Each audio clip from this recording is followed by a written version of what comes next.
while she's getting prepared. Today is July 8, 2002, and this is our video diary. We are under the house floors, and we are now excavating the walls. We are removing the wall plasters and trying to follow the walls, and we are in for another surprise in this house, which is that some of the walls, at least some that we can see because their plaster face has been removed, are continuing deeper down.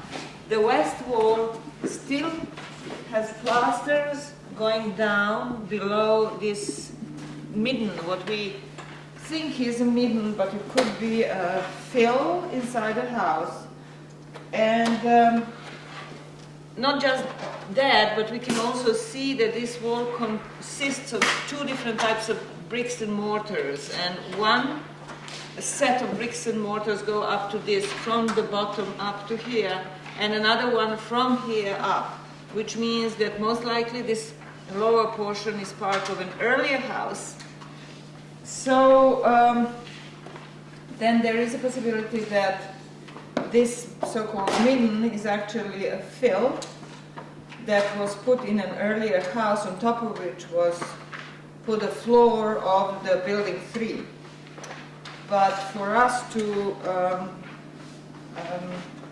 see whether that was the case, we need to start digging now this midden or midden fill along the walls and see what is really happening. We can, in this portion, we can see that the floor is going down, deeper down, below the level of the first floors in the building. And then on this end, on the south wall, it seems that the wall plaster ends here, but it seems that the wall bricks continue again down, further down. On this end, there's a similar situation, and then we'll see what's happening with the north wall. In any case, even on the north wall, in the northwest corner, where there has been a little bit of cleaning of the wall plaster, we can see for sure that there are two types of bricks, and that there is again somewhere here at about the same level. There is from here down there are different bricks and mortars, and from here up. So it would be that at roughly the same level the old building was truncated and new walls were put on top of it. But we can see that in this area there is interlocking of the bricks between the two walls in this upper area, which would be all right. And then in terms of the plasters, we haven't, on the west wall where we removed the plaster yesterday, we didn't see anything especially interesting. It was all uniform thin layer of plaster that was just one phase plaster. On the south wall, we have the plasters that we know from before, where there is a lot of soot in this area, which is all right because we had oven through most of the building history in this part of the house. And then we have our post hole, and we can see that here the post was actually put away from the wall, in the sense that there is a plaster behind the post, or between the post and the wall itself. So the post did not go directly on the bricks. And the plasters here are just, there's nothing special about them that we can say. We have had in this part, we have had a lot of these holes. These are the places where we had inside the plaster very hard clay sort of balls or something stuck into there, which we think were the places on which the things were mounted. It would be like little pegs that we would have in the walls today, or hooks on which we can hang things or attach things and so forth. So that we had those along this wall before. And then what we can see in this plaster is that the wall was cut for an oven. So this is a cut, and that was plastered. And there is also, not a lot, there is quite a lot of soot in some layers behind this layer in this area, which would make sense because this is a kitchen area. And then this plaster shows that we have a little curve here, which is part of our ladder, entrance ladder setup. And then the soot on the plasters continues up to here. After that, we don't see much of it. And on this wall, and then we have a niche that was plastered. On this east wall, we had plasters that are fairly damaged. And then we have our post here, and we had a plaster behind the post. So again, the post was not abutting the bricks itself, but there was a plaster behind it. And then we have our so-called relief, plaster relief and painting here behind 170, which we have talked about yesterday. And then the next post, which again has an interesting situation where there is partially only a plaster behind, in between the wall and the post, but partially it doesn't exist. So we don't know whether this plaster here was removed during the digging the post out, or whether there is other reason for it. But in any case, it is strange to have it. That's interesting, actually. When you see, look, this thing is like your little stuff over there, maybe. A little ledge, yeah. Yeah, might have to do with the fact that this was old plaster from an older wall. We might see. Oh, in the older building, you mean? Yeah. Yeah, possible, except that this was included, this plaster was totally included in this whole wall plaster, so it is contemporary with the building 3. But even if they had this whole plaster set up from an earlier building, it was, why would they not plaster this and then set the post so that they have filled in this space between the wall and the post, rather than have it halfway. So it seems to me that in here plaster actually existed, but it was removed as the post retrieval took place. And especially if they had an installation on this post, which we're pretty sure they had, because we had horns in this pit. We found the horns, and so we think there was an installation around the post. So in removing of the whole thing, that's how this was all stripped of plaster. And then going further this way, what we have plasters that are not very well preserved, and yet another hole or cut type of situation where I at least think that it is it was an installation that was taken out. And the reason I think that, because we have a fairly defined with plaster area that goes like that and goes like that, and that's exactly where we are missing, that it corresponds with this cut. What's really interesting here is, which I've been wondering about, I can understand, these are bricks all the way, and the plaster line is actually here, which is much further out than the wall. Right. Which I've never understood that. I always thought it was maybe bulging or something. But if you follow that plaster and you see how there is this ledge, there is this bulging out, if this was a similar kind of installation, you would have that plaster out and away from the actual wall plaster. But would you have the bricks sticking out as well? Yes, because we have a case in the northwest part of the building where the bricks were designed, prefabricated, so to speak, to allow for making of this little extension in the wall. So these bricks were wider for this much. Coming out, these are the same bricks that go here. They didn't have this shape. They had sort of, roundish and just gradual narrowing of the brick here. But we cut them this way in order to see what's happening. So you would have the wider bricks here that would get into narrow normal brick. And all that was made in order to allow for this sort of extension or ledge. and then we have another one here. So obviously these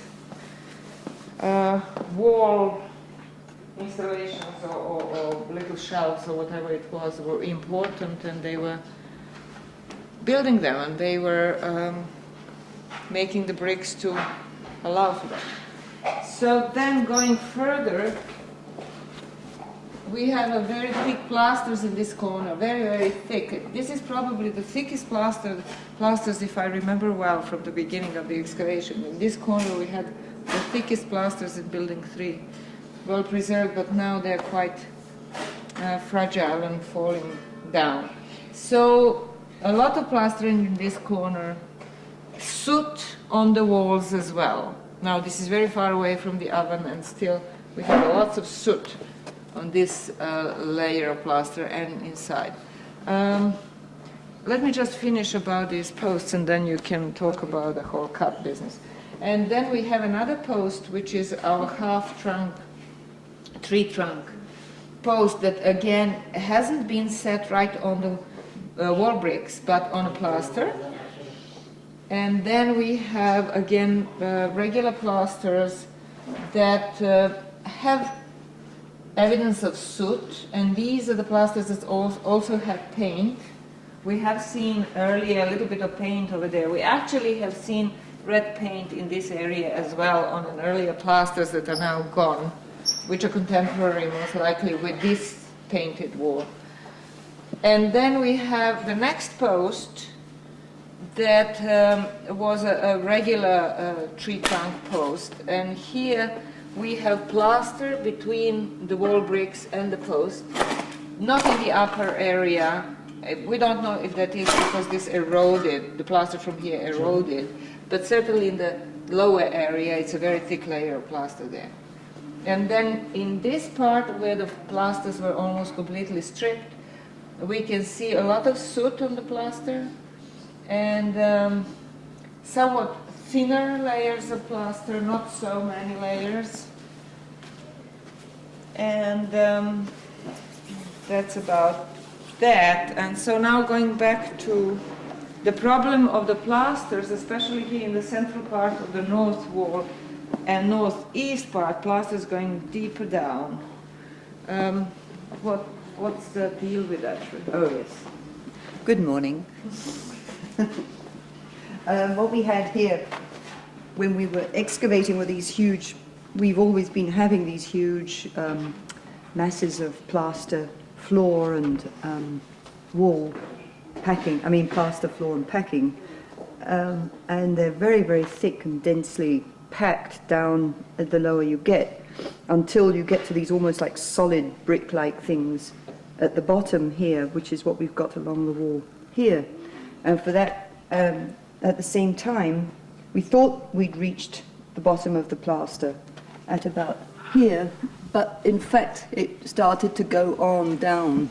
And you can see here, so what we did was to take away a whole about 10-15 centimeters of midden all across this corner. And what we found was that the plasters do go on quite a way deeper than the lowest floor, which would be here, and these ones are truncated and keep going on and seem to have ended at about here. So we seem to have them on top of the midden down here.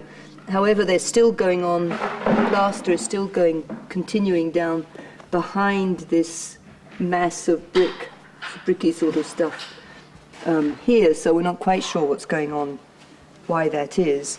At the same time, as we cleaned it, we see the mass of brick along here, and here you can see it again. This is not just a thin packing layer, it's sort of several, 20, 30, and it's still going down, 20, 30 centimeters. Over here, something I wanted to point out, which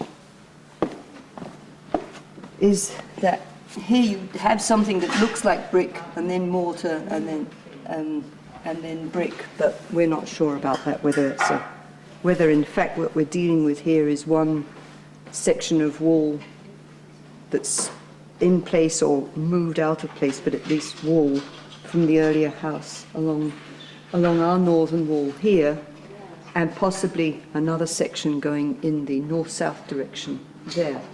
So these are all possibilities. So some suggestions were floating around here yesterday in the discussion. Right. What are those? They were various. One was that this wall is actually built incorporating an earlier wall into its structure. Which we do see in case of the west wall. Right. And northwest corner of this same wall. So it's a fairly feasible possibility. Another is that these are in fact, as they pulled down, that this is all our building 3 plaster and wall, and that what we're seeing here are chunks of the original, the earlier building when it was higher, that were pushed in and helped to fill in the space in the middle of the old building to act as foundations. So they look to me as though they're more kind of vertically sitting rather than horizontally fallen down, but that we would have to really excavate this midden to be able to see that. Yeah. Another idea was that, for instance, over here, that this is in fact the original early wall of the previous building, that our west wall is the early previous building that they just incorporated without pulling it down. That was another idea. What other ones were there? Was the idea, one of them was sitting on the midden, that it was a new wall sitting on the midden. There was something over about there, maybe. I didn't hear that in the beginning. There was a discussion about this possibly being a foundation trench here, right? Oh yeah, that's right. Another idea, Jason, was that there was actually a foundation trench that was dug, which was then where they placed the wall and then stuffed the rest of the trench with building material, bricks and so on, to keep it solid. Which again, apparently, they've seen in other areas. In the south, right. Okay. Well, just to add something else is that looking at the remains of the screen wall, which is this post holes, what we can see now, they're very nicely cleaned. Tanya cleaned them carefully yesterday. We can see that they're fairly deep, and we'll take today the measurements. Their measurements, we can see that there were at least here in the very wall at least 4, maybe 5 posts, which was not clear before. Before we had the big post there, that big post, this one, and then this one here, I think. We didn't see very well these ones. Now they are better defined. We can see that they are, the posts that were inside were most likely leaning to the east, like that, which was the result of the slumping of the whole building floors to the east, and this one as well would have been something like that, at least at the end of its existence. But most of its existence, it was little, it was more like that than vertical. And then we can see their bottoms, that they're conical shape, made most likely by putting a post in and then turning around and until it's set deep down, and then setting clay around it and packing clay around it to hold it in place. And what else? So we'll also look at the depth of the rest of the whole post holes in the building. Take the measurements of that. I think that covers this building. We should really say something about 87, and then that will be it. Let's go, Jason.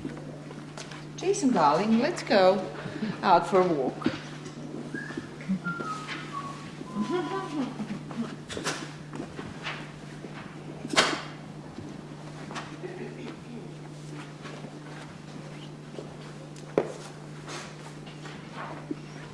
Ooh, there are 2 bodies and 2 heads again in this space. 2 alive, 2 dead. Right, 2 alive and 2 dead.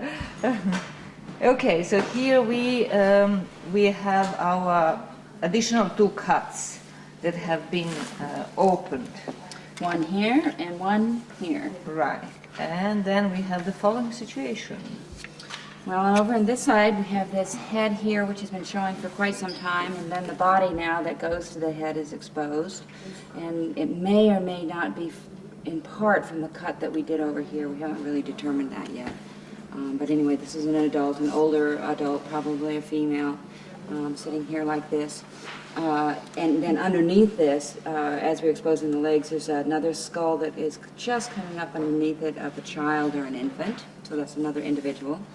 And then over here, Başak has A baby. A I just baby. drew a brush on it. So, yeah. So, it's a scattered baby. Actually, this is the skull pieces belong to the same one, and it's just opened up. And this is the frontal part. And you can see scattered bones. It's a couple of ribs and the clavicle. So it's not in anatomical position at all. So we'll see how it goes. But we saw a cut in here. This is the floor. Where I mean, third Several. floor from this level, and it has a cut on the section. So we couldn't really follow it in here. Maybe we started thinking there might be another cut from this floor for this one, or for a different one. for a different one. So the cut that we did yesterday, it was right in here, was this part, and yet this one goes over there. So we're a little unsure of exactly what that cut is and how it relates to that particular infant, because we saw the bones of it from this cut, from feature 1007, and then there was another cut here. So I'm not quite sure how it all works together for either of the ones that are showing. But this individual, this adult individual, goes with what cut? Well, you know, we saw the head much earlier, these part much earlier, but this part is certainly underneath this cut here. So Which this comes cut from the floor on comes- which you're sitting right this now. floor here, and it's I've given it feature number 1012 coming in here, and it may well, you know, be this cut. That cut that may be That we- extended all the like way this. to where, Yeah, or maybe maybe like this. Yeah, we were actually thinking something like that, and this is maybe belongs to this one. So that's how we've been excavating, is if this cut belongs to this individual with the head undisturbed at a later time, and this cut, which is 1013, going with this individual. But with with this skull coming underneath it, this cut may go to that, and the cut that goes to this may have been completely disturbed. It's hard to say, but the legs went under it. The legs went under this, so. So there is a possibility that the baby down there was buried separate from this individual that's sitting on top I think of that it. it is, yeah. Yeah. You think that it I is? think it is, yeah. Yeah. But because the legs were going under that cut, it's probably more than likely that this cut belongs to this individual, and that we might actually see another cut for the one underneath it. So this one seems a little bit better in terms of the cut than that one. I'm not quite sure what's happening there. Yeah. So far we could say exactly which floor level the cuts were coming from. So far, except for this complication now that we have on the Yeah. west Yeah. side. No, we're just picking that one up. Okay. Yeah. So Yeah. maybe. I think that this individual is coming from this floor. Right. Yeah. Okay.